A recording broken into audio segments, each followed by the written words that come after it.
guys, j'espère que vous allez bien. Bienvenue chez Ladois, ici à bord de mon feedback, parce que je regardais un film Netflix. Vous l'avez vu, you see it. Vous l'avez vu, si vous ne l'avez pas encore vu, regardez-le, on va jaser. On a toute une perception, c'est important de le préciser, parce que certaines personnes, ils viennent t'attaquer, mais on a toute une perception différente sur certaines choses qu'on voit. Là, je vais parler j'ai finalement vu le film de I Wanna Dance with Somebody. Le film en tant que tel, c'est la biographie de Whitney Houston qui a été faite par Sony. Et là, j'ai vu 10 points. Il y a 10 petits points dans ce film que j'ai vu qui m'ont quand même un petit peu piqué.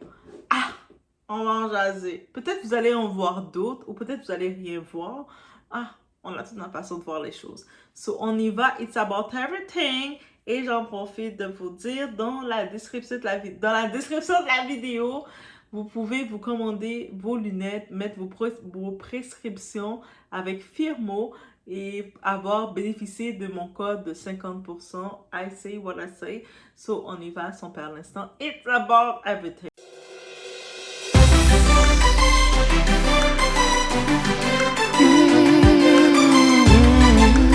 Donc déjà pour le film, on y va.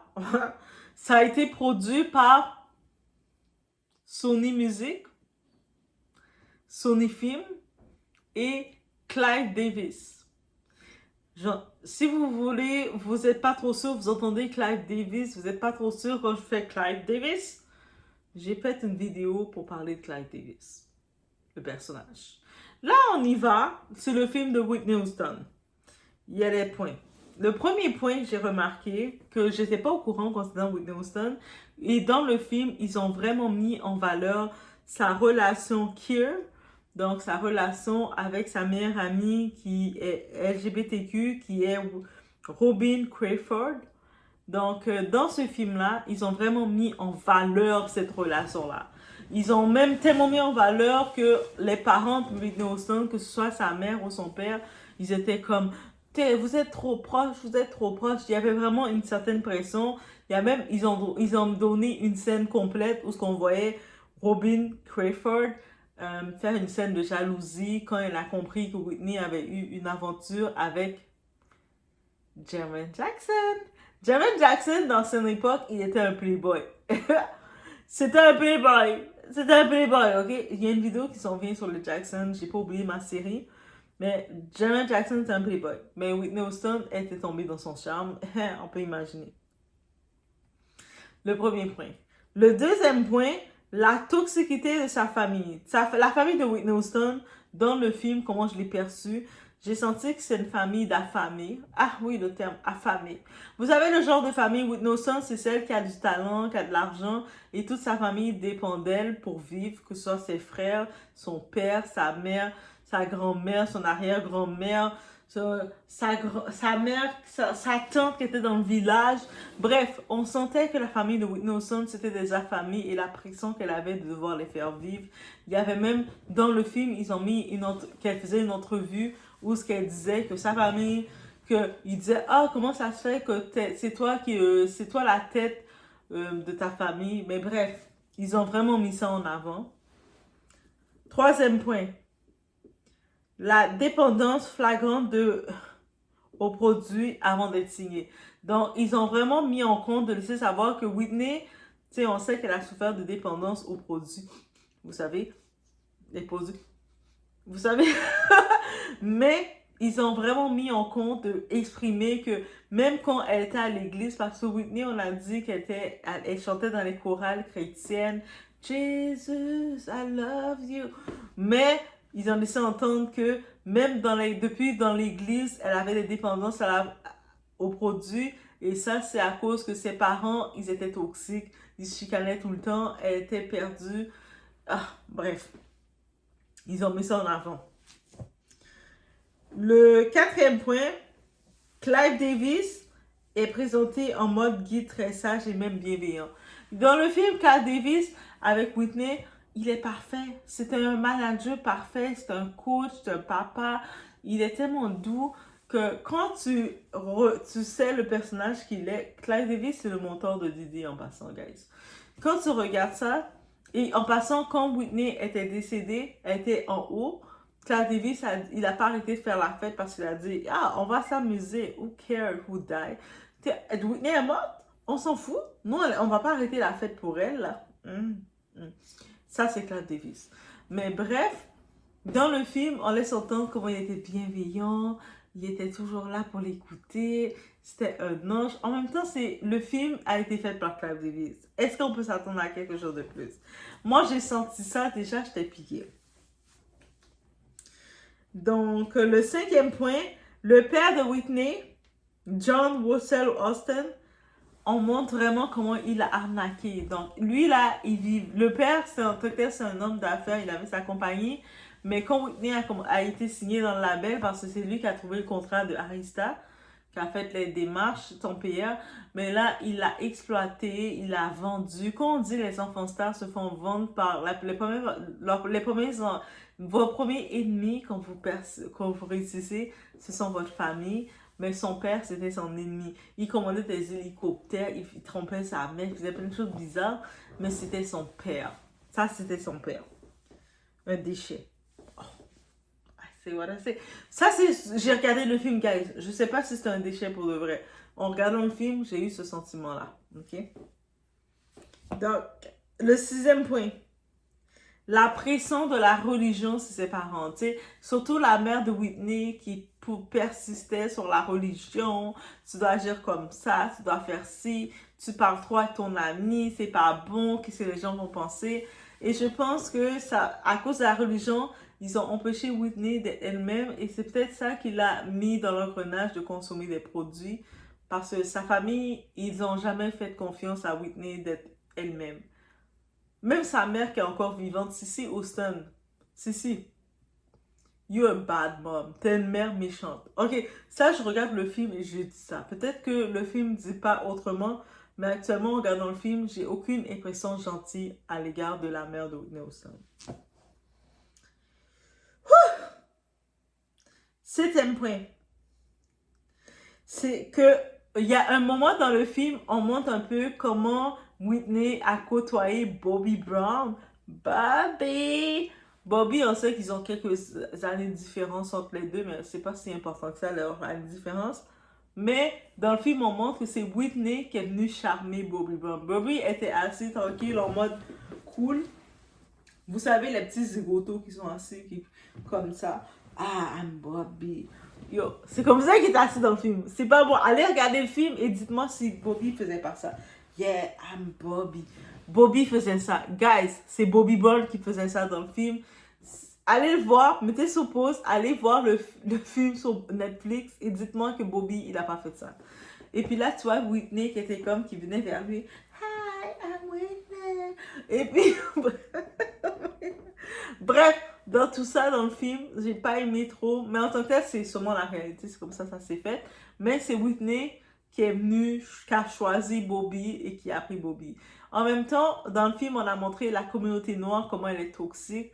Quand vous savez, la communauté noire, ils vont imposer aux gens, tu te comportes pas assez comme une noire, tu chantes pas assez comme une noire. Et beaucoup de fois, Whitney devait les imposer en leur disant, mais moi, la musique, je fais la musique parce que j'aime la musique. Je fais pas la musique pour définir une couleur de peau, une communauté.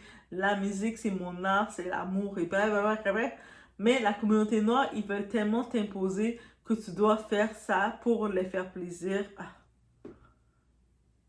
C'est compliqué d'être noir, guys. Le 8e point. Ben, le film a mis en avant que Whitney n'écrivait pas ses chansons et que c'est grâce à Clive Davis qu'elle a la carrière qu'elle a. Parce que Clive Davis, c'est lui qui avait embauché des gens pour écrire des chansons pour elle. Et puis, ensemble, ils choisissaient les sons qu'elle allait hit. Donc, si Whitney Houston, vous voyez qu'elle est chanteuse, qu'elle chante, elle a des sons numéro 1, dites merci à Clive Davis. En tant que tel, quand j'écoute le film, c'est ça que j'ai ressenti. 9e point. Bien entendu, on parle de sa relation. C'était une relation, je pense, juste physique avec Jermaine Jackson. Ben bref. Moi, je pense que Whitney, elle aurait eu une meilleure vie si elle serait mise avec Michael Jackson directement au lieu de Jermaine Jackson. Parce que Jermaine Jackson, n'oubliez pas, il a fait un enfant avec la femme de son frère. Jared Jackson, c'est un ass, man. C'était la lettre Q là, de l'alphabet, mais lui, il était la lettre Q de l'alphabet. Bon. 10e point. Le film confirme que ce n'est pas Bobby Brown qui est l'investigateur de sa déchéance. Même si Bobby Brown, quand Whitney l'a pris, il avait un petit côté bad boy, street boy. Mais je pense que Bobby Brown, quand elle l'a pris, c'était juste pour montrer à la communauté noire, afro-américaine, qu'elle était black. Parce que le monde ne l'associait pas comme une black. Donc, elle a pris un déchet humain. Et souvent, la communauté noire est toxique entre nous. On va voir une femme noire articulée, qui parle bien, qui a été dans des belles familles, dans un beau foyer. Elle vient de New Jersey, dans le côté assez bien. Ses parents étaient très bien nantis, elle était dans une grande belle maison et tout. Mais les Noirs, ils aiment voir les célébrités qui souffrent. Donc, ils se sont dit, mais Whitney Houston est pas noire assez, elle souffre pas assez. Non, non. Donc, Whitney Houston elle avait déjà ses propres problèmes à elle, ses dépendances. Donc, c'est pour ça qu'elle a pris un Bobby Brown qui était déjà réputé pour être gangster. Il avait déjà des baby moms, donc il avait fait des enfants avec d'autres femmes. Il était déjà un petit peu tempérament à la Offset. Tu sais, Offset, tempérament déchet humain. Ben, il avait déjà ce tempérament-là. Donc, elle l'a quand même pris. Même on sait que la première demande dans le film, ils ont montré que dès la première fois qu'il a demandé un mariage, une demande des plus banales. Et puis il a dit, en passant, l'autre fille avec qui, mon ex ou la copine avec qui que je m'amuse, elle est enceinte de moi, mais je te demande en mariage. Hein? Alors que dans la vraie réalité, Whitney Houston, elle n'avait pas accepté ça. Il avait fait plusieurs demandes avant de faire cette demande. Et puis, quand j'ai vu ce film-là, pour être honnête, guys, je me suis dit, est-ce que la famille de Whitney était au courant de ce film? Ils étaient d'accord avec ça parce que j'ai trouvé que c'était très péjoratif pour l'image de Britney Spears. Ils ont vraiment condensé le tout. Ils l'ont réduit à ce qu'elle n'est à sa vie. Ils l'ont réduit comme état être humain. Et puis j'ai pu voir que la famille, ils ont approuvé. Quand je dis la famille, je parle de la mère de Whitney Houston, Sissy. Mais la mère de Whitney Houston, c'était une mère toxique. I say what I say. Sissy Houston était une mère toxique. Mais bref, c'est ça que je pense. Et laissez-moi savoir si vous avez le film, qu'est-ce que vous avez sorti différemment. Mais moi, quand je regarde les films, j'étais comme... The F. The F. Ok. The F. Et dans ce film-là, me semblait que je pensais voir Yaya DaCosta. Vous savez, Yaya DaCosta, c'est... Il y avait un autre film de Whitney qui est sorti. Et c'était avec Yaya DaCosta. Et ce film avec Yaya DaCosta, elle était une des finalistes de American Next Top Model. Vous savez, American Next Top Model avec Tyra Banks. En passant, Tyra Banks, je sais que beaucoup de personnes n'aiment pas Tyra Banks, mais moi, j'adore Tyra Banks. Elle était très directe et I love her. So, mettez de l'amour quand vous parlez de Tyra Banks en ma présence. Mais, bref, l'autre personnage, il me semble que c'était pas Yaya. C'est une autre fille. Mais sinon, quand j'ai compris que c'est la famille plus la mère de Cissy Houston qui a supporté le tout, j'ai compris que jusqu'au début, jusqu'à la fin, elle n'a jamais supporté sa fille, elle n'a jamais vraiment aimé l'intérêt de sa fille. Comme beaucoup de parents qui s'occupent, qui maltraitent ou sacrifient leur enfant star, ils les traitent n'importe comment, j'ai senti ça. Et puis, jusqu'à la fin, elle n'a pas respecté l'image de sa fille. Elle n'a pas... Même à raconter la biographie de ta fille. Expose la vraie biographie de ta fille, là. Comme... Fait que, au moins, Whitney Houston, où ce qu'elle est, avec sa fille, Bobby Christina, ils sont où ce qu'ils doivent être en paix. Elle est plus sur la pression de ses affamés de famille. Oui, oui, oui. La famille de Whitney, c'était des affamés. Quand je regarde ce film-là, c'est ça que je retiens. Peut-être qu'avant, j'aurais pas pensé ça, mais en regardant ce film-là, c'est ça que je retiens. Et j'ai pu voir que il y a eu beaucoup de scènes qu'ils ont enlevées, qu'ils n'ont pas mis, justement, concernant leur bien-être à eux et non pour raconter aux fans de Whitney. Parce que techniquement, Whitney, c'est une personnalité. Vous faites un film à la mémoire de Whitney, vous devez vous assurer de faire un film qui va la représenter dans son intégralité. Mais même à ça, je ne l'ai pas senti. C'est comme si, même Clive Davis, quand il a fait le film, il a raconté limite qu'il était le guide spirituel de Whitney. Clive Davis, est-ce que tu as une âme pour être spirituel déjà? Oh? Attends. Clive, tu étais spirituel? Tu avais une âme? Tu n'avais pas déjà vendu ton âme? Bref. C'est ça que j'ai comme message à dire. Yo, ça c'est mon review. J'essaie d'aller très court. Je sais des fois quand je fais des reviews, le monde va dire ah, t'es trop émotif ou t'es trop dans les choses. Là, je suis allée directement, ok? So, it is what it is. So, on se retrouve dans la prochaine vidéo.